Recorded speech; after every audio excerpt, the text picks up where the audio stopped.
Anginnya kencang. Anginnya terlalu kenceng banget.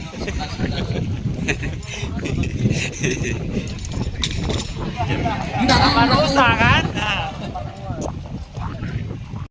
Nah, ini mic-nya khusus untuk Coach Iren, nanti langsung nyanyi habis ini ya Mbak. Oke, kita mulai. Kita sering session, silakan nanti yang mau ditanyakan langsung ditanyakan, gak usah ragu. Oke, silakan Coach. Oke, aduh aku malu banget nih berdiri di sini lagi bersama teman-teman dari Tanjung Pinang Runners ya. Keren banget, seru banget. Akhirnya merasakan lari di tepi laut lagi ya. Kemarin terakhir tuh aku di Manado sih kayak gini. Tapi nih menyaingi gitu ya. Ini udah runner up nih. Kenapa? Aku gak baru masa tuh. Sayangnya. Buru-buru maraton. Iya. Benar-benar. Aku belum sampai maraton tapi doain aja lah bisa sampai mana. Oke, sebenarnya ini tapi aku nanti bisa tanya-tanya ke teman-teman juga yang mungkin experience running-nya jauh lebih banyak dibanding aku. Jujur aku juga baru lari. Jadi saya seriusan tuh setahun lalu sebenarnya. Agak terpaksa, tapi ternyata happy gitu. Oke, sebelumnya perkenalkan nama aku sekali lagi, nama aku Iren Graciana Ludang. Kalau ditanya Ludang tuh marga mana, saya orang Dayak. Ada yang Dayak di sini. Wah, itu Mas Andro. Oh, Dayak sana. Dayak coret. Mas. Iya, aku Kalteng. Aku Jateng, Kak. Oh, Jateng. Kalau saya Kalteng. Belum sampai sini, Mas. Iya. Pernah mendengar, jadi sebenarnya proses sport science itu adalah suatu bisa dibilang tuh kelompok kali ya, atau tim yang terdiri dari beberapa multidisiplin. Jadi ada sport medicine, ada sport psychology, ada sport nutrition, sama sport physiology. Jadi bisa dibilang sport science itu kayak pakai lengkap lah. Ada coachnya, ada nutrisionisnya, ada psikolognya, dan juga ada dokter dan fisioterapis gitu.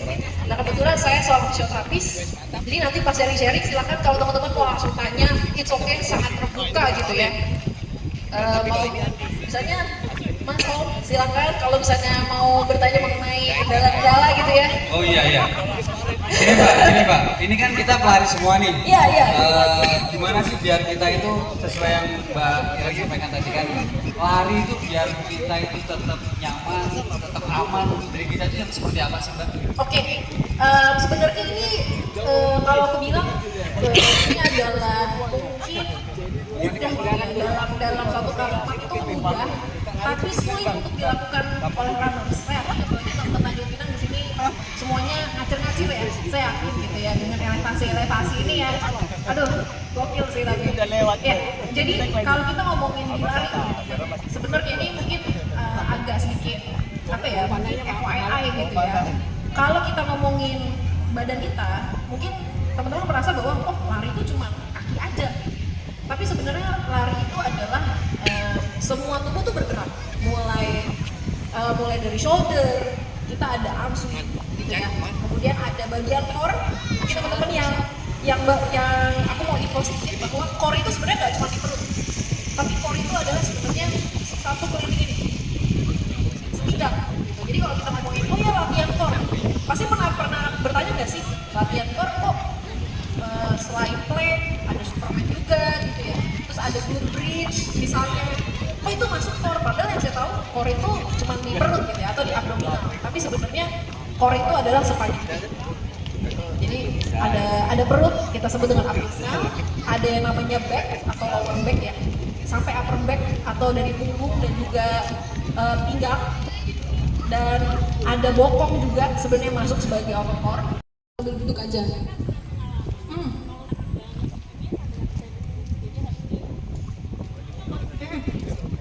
Bisa juga.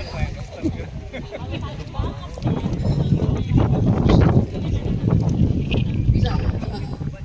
Jadi sebenarnya yang paling nyaman aja sih, sama posisi dia tuh di stretch. Itu yang sebenarnya paling utama. Di stretch itu adalah jadi ototnya tuh kayak dipanjangin. Kayak misalnya kan kita di betis nih, kan teman-teman kalau stretching ya sekarang stretching betis ya. Jum lutut, ya kayak. Nah gitu. itu benar kan, jum lutut tuh. Perut Yang keras toh. Nah, tapi kalau tadi ya, siapa sorry? Siapa? KDRI, oke. Ini mungkin berdasarkan pengalaman gitu ya? Oh, berdasarkan pengalaman, oke. Oh, memang dokter gigi. Oh, dokter gigi kak? Oh, baik. Kalau saya juga dokter gigi hewan. Konter pasitis. Sebenarnya itu balik lagi. Kalau misalnya gimana caranya sih supaya dia hilang? Sejujurnya sampai sekarang itu masih jadi perdebatan. Jujur, ini kalau di itu sebenarnya masih jadi perdebatan. Karena faktornya itu sangat banyak. Dan kalau kita ngomongin fasia itu sendiri, itu sebenarnya masih jadi perdebatan. Sebenarnya apakah ini memang benar ada radang atau enggak gitu. Nah, tapi program latihannya tuh di arrange gitu. Jadi kalau misalnya biasanya tuh dia juga hilang timbul. Kalau misalnya kakak lagi off season ntar hilang. Ntar kalau lagi on lagi apa di mau peak ntar dateng gitu. Nah biasanya yang aku saranin yang pertama bisa rolling kakinya tuh pakai misalnya beli KM gitu ya, atau minuman dingin yang kaleng, atau misalnya botol kosong di sakit banget gitu ya. Biasanya aku menyarankan untuk melakukan yang namanya SWT. Biasanya SWT itu panjangnya jadinya sih panjang, tapi intinya kan biasanya kan kalau di PCO kan di ultrasound gitu ya, kayak ulek-ulek gitu ya biasanya. Oke. Kalau misalnya udah sakit banget, biasanya aku udah refer untuk melakukan. Bisa aku. Wah, ini pertanyaan yang mungkin sering kita dengar. Saya juga sering saya tanya, boleh nggak dengar tentang sepatu ya coach ya? Mohon dibahas dari sisi sport science dan sport stylist. Kalau kita pakai sepatu karbon, katanya nggak boleh setiap hari. Kenapa tuh coach? Terima kasih ya. Oke. Ini itu kan sebenarnya apa ya? Biasanya teknologi shoes gitu ya, atau modern shoes lah bisa dibilang. Nah, apakah sebenarnya boleh dipakai setiap hari? Jawabannya tergantung dari latihan apa yang kita lakukan pada saat itu. Sepatu karbon itu kan sebenarnya karena karbonnya kan dia kalau teman-teman mungkin familiar dengan cadence ya, atau bisa berapa banyak langkah kaki kita gitu dalam 1 menit. Sebenarnya si karbon ini tuh juga tujuannya adalah untuk menyiapkan cadence. Jadi supaya misalnya ya ketika kita napak itu misalnya 0,2 detik misalnya. Nah dengan adanya karbon itu mempercepat. Jadi teman-teman ngerasa pace-nya jadi lebih kenceng gitu ya. Nah dan yang kedua biasanya umur dari sepatu karbon itu dia tidak sepanjang sepatu biasa gitu. Lebih cepat. Bisa jadi biasanya soalnya lebih empuk gitu ya. Sama si karbonnya sendiri itu sebenarnya punya umur gitu. Setauku sih seingatku ya itu 250 sampai 350 tuh sebenarnya udah habis masanya sebenarnya gitu ya. Kayak lebih sering diganti gitu. Iya, kilometernya, umur sepatunya. Karena kalau sepatu kita biasanya bisa 300, bisa 400, sampai di sini yang pernah sampai 1000, saya termasuk ya. 1000 ganti, pokoknya soalnya udah lepas baru ganti. Tapi sebenarnya kalau kita ngomongin sepatu tuh sekali merendah itu sebenarnya harus diganti. Kalau kita ngomongin idealnya ya. Kalau ngomongin idealnya. Karena kan kalau beli ganti sepatu. Kapan mau diganti coach? yang ini, Kapan mau diganti? ini baru nih, jangan. Udah bawa HM sekali, jangan dong. Atau ada yang mau nyusun diri saya juga nggak apa-apa. Bercanda ya teman-teman, bercanda. 2 bulan, 3 bulan. Oke, jadi biasanya sepatu karbon itu digunakan, saya bisa menyarankan pada saat speed play dan juga long run, gitu. Karena umurnya yang tidak panjang. Dan kemudian kenapa sih harus dipakai pada saat long run? Karena kan biasanya teman pakai sepatu karbon itu kan ketika race. Jadi kaki kita nggak biasa ini. Karena balik lagi, pakai sepatu A, oke, pasti tubuh kalian akan mengadaptasi lagi sama sepatu itu. Pakai sepatu B, sama adaptasi lagi. Dan aku nggak menyarankan untuk, misalnya waktu mau race, baru nyoba sepatu 1 bulan sebelumnya. Aku nggak menyarankan. Iya, apalagi kayak, oh besok race, baru, jangan. Jangan. Harus dicobain, wajib. Makanya kalau ada di store lagi beli, ada treadmill, wajib dicoba, gitu ya. Kalau sepatu hari raya boleh. yang flat shoes gitu ya, easy run ya, boleh aja. Tapi balik lagi, aku pace-nya lambat nggak boleh pakai super shoes gitu. Boleh. Bahkan ada jurnal yang bilang bahwa pace 7 dan 8 itu justru dengan super shoes itu bisa ningkatin performa. It's okay. Tapi dengan catatan ankle-nya stabil. Itu sih. Itu.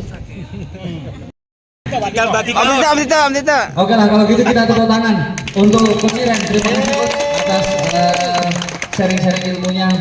Oke, setelah ini kita lanjut ke games.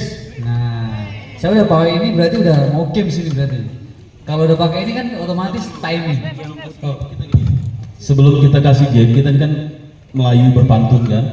Sebelum Mas Restu kasih hadiah, kita kasih hadiah dulu. Ini Mas Agung, kasihin Mas. Mas Agung kasih ke Mas Restu, kita kasih hadiah sebelum dia kasih kita hadiah. Ayo, Coach Iren. Ini moga-moga nanti hadiahnya tambah banyak nanti nih. Oke. Enggak, ini yang untuk Limited edition. nanti Coach Iren nanti ya, kita kasih satu juga. Oke, terima kasih Mas Restu ya sudah datang ke Tanjung Pinang.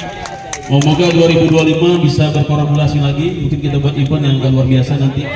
Kita tunggu aja nanti.